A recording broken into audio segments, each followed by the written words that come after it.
IT शेयरों में आज 18 नवंबर को भारी गिरावट आई। इन्फोसिस, टीसीएस, विप्रो सहित लगभग सभी कंपनियों के शेयर लाल निशान में बंद हुए। यहां तक कि निफ्टी आईटी इंडेक्स करीब 2.25% टूट गया। इस गिरावट के पीछे कम से कम 3 बड़े रीजन रहे। आइए इन्हें एक एक कर जानते हैं। नमस्कार, मैं हूं विक्रांत और आप देख रहे हैं मनी कंट्रोल हिंदी। आईटी कंपनियों के शेयरों में गिरावट का पहला बड़ा रीजन ग्लोबल था। अमेरिकी फेडरल रिजर्व के चेयरमैन जेरोम पावेल ने ब्याज दरों को लेकर एक बयान दिया। पावेल ने कहा कि आगे अब यहां से ब्याज दरें घटाने में जल्दीबाजी करने की कोई ज़रूरत नहीं है। पावेल ने कहा कि हमारी आर्थिक ग्रोथ मजबूत है। पहले जो मंदी की आशंका जताई जा रही थी वो अब खत्म हो गई है। जॉब मार्केट भी स्ट्रांग है, लेकिन इनके साथ महंगाई दर अभी भी उनके 2% के लक्ष्य के ऊपर है। जेरोम पावेल ने कहा कि ऐसे में ब्याज दरें कम करने के लिए जल्दीबाजी की ज़रूरत नहीं है। पावेल के इस बयान के बाद पहले शुक्रवार को नैस्डैक में भारी गिरावट आई।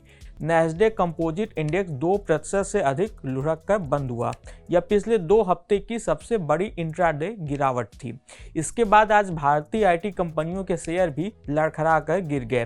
टीसीएस, इन्फोसिस, विप्रो के शेयरों में 2.5 से 3% तक की गिरावट आई। वहीं एलटीआई, माइंट्री, एम्फैसिस, परसिस्टेंट सिस्टम सहित बाकी आईटी शेयरों में भी 1 से 2% तक की गिरावट देखी गई।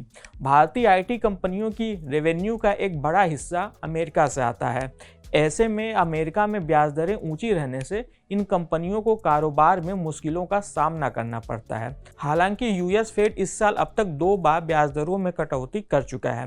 पहली बार 0.50% की और दूसरी बार 0.25% की, यानी दोनों मिलाकर दरों में 75 बेसिस पॉइंट की कटौती हो चुकी है। हालांकि पावेल के बयान के बाद अब ब्याज दरों में आगे कटौती की उम्मीद धूमिल होती दिख रही है। आईटी शेयरों में गिरावट के पीछे एक दूसरा बड़ा रीजन मुनाफा वसूली रहा।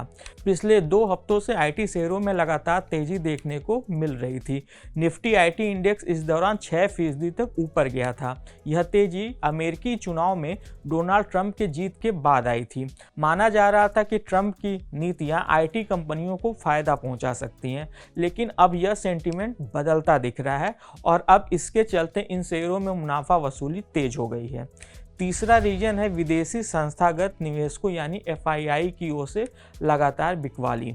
कोटक सिक्योरिटीज के research vice president Sumit Pokharna ने बताया कि आईटी शेयरों में बड़े निवेश वाले विदेशी संस्थागत निवेशक बिकवाली कर रहे हैं, जिससे गिरावट का दबाव बढ़ रहा है। इसके अलावा डोनाल्ड ट्रंप ने हाल ही में एलन मस्क और विवेक रामास्वामी की अगुवाई में डिपार्टमेंट ऑफ गवर्नमेंट एफिशिएंसी बनाने का ऐलान किया है। CNN की रिपोर्ट के मुताबिक इस डिपार्टमेंट का उद्देश्य सरकार के खर्च को कम से कम $2 ट्रिलियन यानी 2 लाख करोड़ डॉलर तक कम करना है। सुमित पोखरना ने कहा कि अगर यह लागू हुआ तो यह आईटी सेक्टर सहित तमाम सेक्टर्स पर नेगेटिव असर डाल सकता है। हालांकि अभी यह अटकलबाजी ही है, लेकिन फिलहाल सेंटीमेंट नेगेटिव है। आईटी कंपनियों की इस गिरावट ने आज शेयर बाजार को भी दबाव में रखा। सेंसेक्स व निफ्टी लगातार 7वें दिन गिरावट के साथ बंद हुए। यह फरवरी 2023 के बाद अब तक बाजार में देखी गई सबसे लंबी गिरावट है। आज के इस खास वीडियो में बस इतना ही।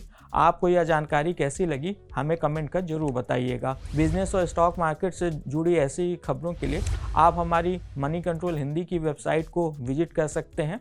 इसके अलावा आप हमें यूट्यूब, फेसबुक, इंस्टाग्राम और एक्स यानी कि ट्विटर पर भी फॉलो कर सकते हैं। Thank you.